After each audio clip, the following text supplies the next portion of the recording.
So I was just organizing my Gmail accounts and my YouTube accounts, and I came across a video that I posted 6 months ago in February, about 6 weeks after I was released from jail, about like my story. I totally forgot that I did anything like this. It's slowly starting to come back to mind. But I kind of presented a background of how I was in high school, what happened to me when I went to college, some early work experience.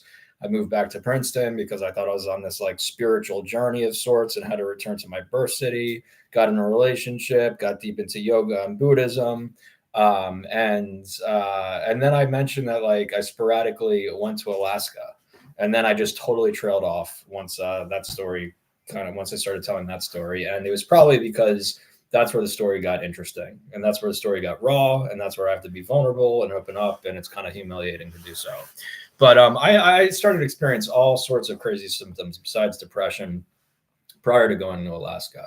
I started like having weird sensations and like became obsessed with brands. So like if there was a brand on a shirt, I would like literally take seam removers and remove the brand from the shirt because I thought brands had this symbolic and spiritual presence, that they were putting a brand not just on the clothing but like simultaneously on my soul, and the only brand that could be on my soul would be that of God. And like there was a physical sensation associated with these things. So I'd be scraping laminated brands and lettering off using seam rippers to remove it from clothing. It was obsessively neurotic, um, but simultaneously very profound and powerful, because whatever was going on up here made it seem very real and significant. Um, it was in Alaska when I arrived that it was like a spectacular place to arrive. It met all my needs, from like like a person that loves nature, loves the outdoors, loves to be able to go on a hike, and access to fishing and just wildlife itself. But that's when I started like going crazy with religion and faith. I would kneel for hours on end on like tacks, like in the rug carpeting, as like penances. I would go to like 5 masses a day, Catholic masses a day. That's when I started really like, I had an unfurnished studio apartment in Anchorage, and I started doing like personal outreach to the homeless and inviting that like random strangers back into my house. I mean, like demonstrating like saintly behavior almost, but it was all driven from this like deeply strange spiritual, call it a mania, call it a psychosis, whatever. I mean, call it just faith. In some regards, I was acting faithfully, but it wasn't giving me any ability to be pragmatic and sustain my own existence in the world. So I'd take homeless into my house, shower them, feed them, give them food and clothes. And I started writing so many checks to charities. I was literally taking the Bible verse, give to all those who ask of you, from Jesus, literally. And as soon as I wrote one check to a charity in the mail, they put you on a mailing list. So they send you 5 others. And I thought I had to constantly give. If they had a circled amount for like $500, that's what they asked for. So that's what I wrote. I got on Zoom meetings with hospitals that I'd never even been to, because I wrote like a $10,000 check to a hospital. I wrote a $67,000 check to the United States Conference of Catholic Bishops. Um, uh, for for their anti-human trafficking fund. Sorry, as I was thinking there, I just remembered like another biblical verse where Jesus says like, those who give, like, don't let your good deeds be known, for the Father will reward you in private. And I'm sitting here like disclosing all this stuff, and I'm like, oh, maybe I'm being disobedient to God. And I still have my faith that lingers that lingers there. But I literally wrote checks. I was becoming like extremely poor, cashed out my 401k from a former employer after about a year living in Alaska. Didn't want to renew my lease. So I started making contact with this monastery in Hawaii, this Benedictine monastery. I was able to express interest that I wanted to join the monastery. They invited me there for like a 2 week stay to see how everything would like progress. And then perhaps I would stay there for a longer term. Well, I was there for about a week, and then like there was like an outburst that I had. I disagreed with how they were doing things, and I got an argument with one of the like heads of the monastery there. But I couldn't go anywhere. They wanted to kick me out, but I couldn't go anywhere because this was during COVID. So I was on lockdown for 2 weeks. So I had to stay there and do these check-ins on my cell phone from Hawaii. And so I stayed there for 2 weeks. That's when I literally like wrote my last dollar and check away. And so then they dropped me off in Waikiki Beach, which was like 20 minutes away from the monastery in Hawaii on Oahu. And I like literally slept outside in the sand for the first 2 nights. I had a reimbursement, a security deposit reimbursement check coming through from my apartment for a few $100s. So finally I got that and I was able to stay in some hostels till that money ran out. And eventually an aunt purchased a ticket for me to go visit them in Dallas, Texas. I was with them in Dallas, Texas until I kind of had like another episode and I was being paranoid that they were like preventing me from practicing my faith. And I, was like, this is the demons and evil spirits and whatever that was going on because of what could now be explained as a bipolar episode. And I eventually like left them one night. I got a bus ticket to somewhere in Louisiana. I forget if it was, I think it was New Orleans or it was Lafayette or Baton Rouge. And I took like a 30-hour bus route. That was like the most powerful bus route and experience of my life. I was listening to this music. All my senses were heightened. It was right before Christmas. So again, I was having this like other alternative or religious experience. It was all Christian music that I was listening to. And I arrived at New Orleans on Christmas Day. I went to this church. Catholic Mass was lifting up the Eucharist, had this extremely powerful moment with the Eucharist, and thought I was like, saw the kingdom of heaven touching earth. And these experiences still mean and hold significant purpose in my life. I don't know what to make of them. I don't experience them anymore while I take medication, but reflecting back on the significance and the power that they produced in the human mind, like some person that dropped acid, yet I was totally sober, is really a challenge to integrate. And how I give meaning to those past experiences and how I integrate that to my present life as I'm becoming more of a pragmatic individual. So that eventually happened. And then I literally had no money. So I was on the streets of Lafayette, Louisiana. I went from New Orleans to Lafayette, Louisiana. I met another like homeless guy who gave me this like, warm blanket, which was like extremely kind because I was really, really cold. And he had these 2 warm blankets and he gave me one so I could sleep outside with some semblance of shelter. And then eventually, but I was still on this euphoric high. And once the euphoric high ran out after several days, that's when I was like, what in the world am I doing? Why am I on the streets in Louisiana? What brought me here? What did I do to give all my money away? And that's when I called my parents, and my sister-in-law used to be involved with Mass General Hospital. So they flew me to Boston to get like checked out as like in their psychiatric division in Boston at Mass General, which I did. I was there for 17 days. I left without taking any medication with me because I was still under this like religious, like paranoia type thing. I called one of the monks that I befriended in Hawaii.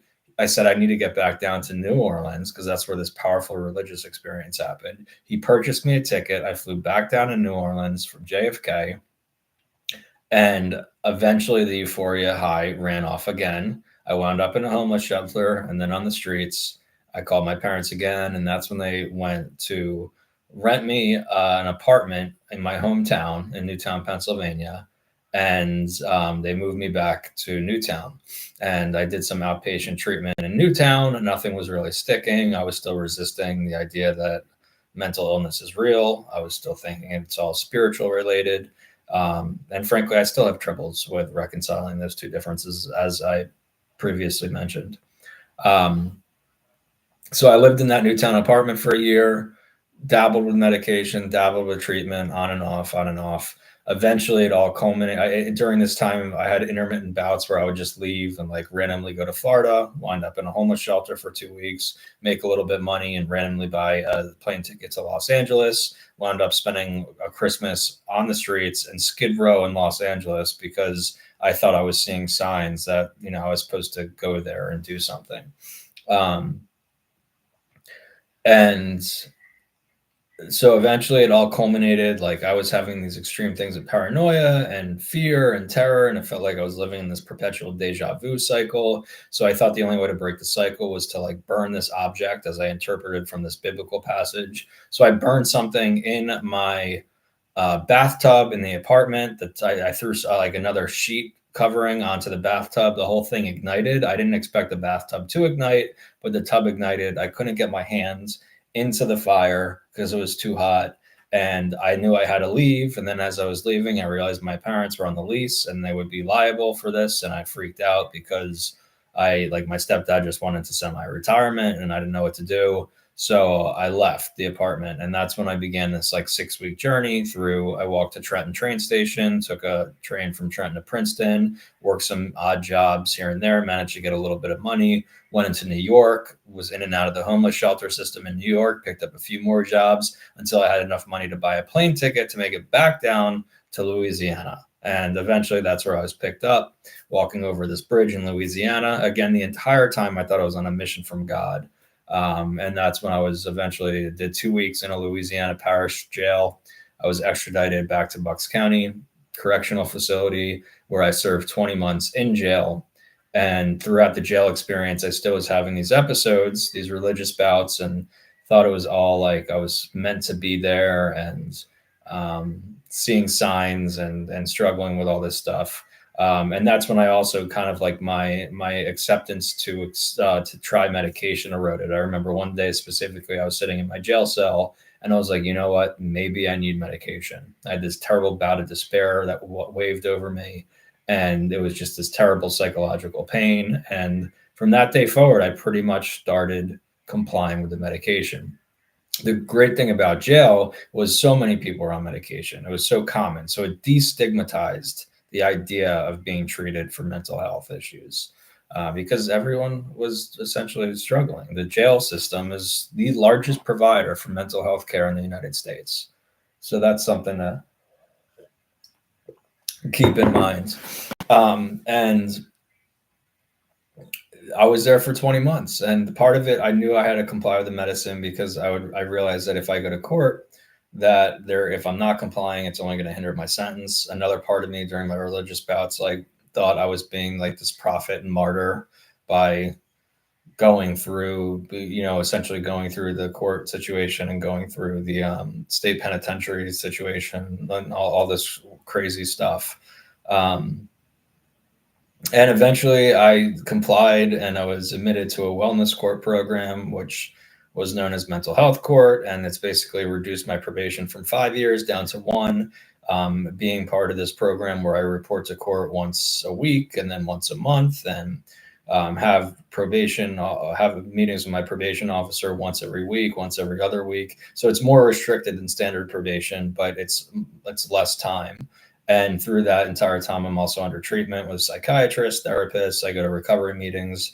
I'm involved with the National Alliance of Mental Illness, known as NAMI, which I may begin working at as well in a certain regard.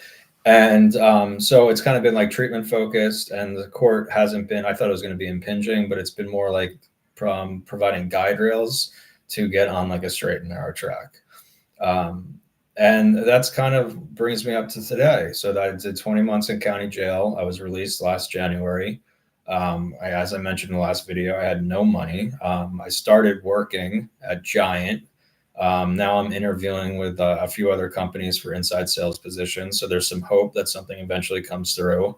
I struggle with how much I'm supposed to reveal, but part of it feels like I should just reveal my story, and whoever accepts me, and whoever doesn't. It's easier than hiding myself and hiding my story.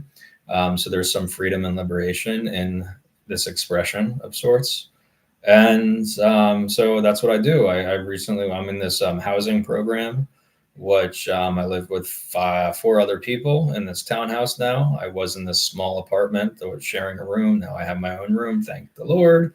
And it's much better. And so I'm just trying to like plug along. I have a little bit of savings now from working and having, still a subsidized lifestyle, but recognizing that my circumstances are far different than I ever could have fathomed. I never expected to be in such a place, but still find the grace and the silver linings along the way. And the silver linings are, in some ways, I'm living a life of luxury because I don't have much, so I can take risks. I can take risks by producing this video without fear that I'm not going to get a job because I have shelter, I have access to food, and maybe a different career path will open up. One where I'm able to be me, one where my past lived experience will propel me forward instead of hinder me, and one where I don't have to conceal my identity and can develop a true sense of integrity.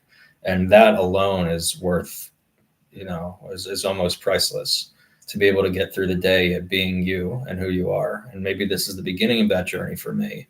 And so thank you for listening. If you sat with me all through this video or these 2 videos, and that's what's going on.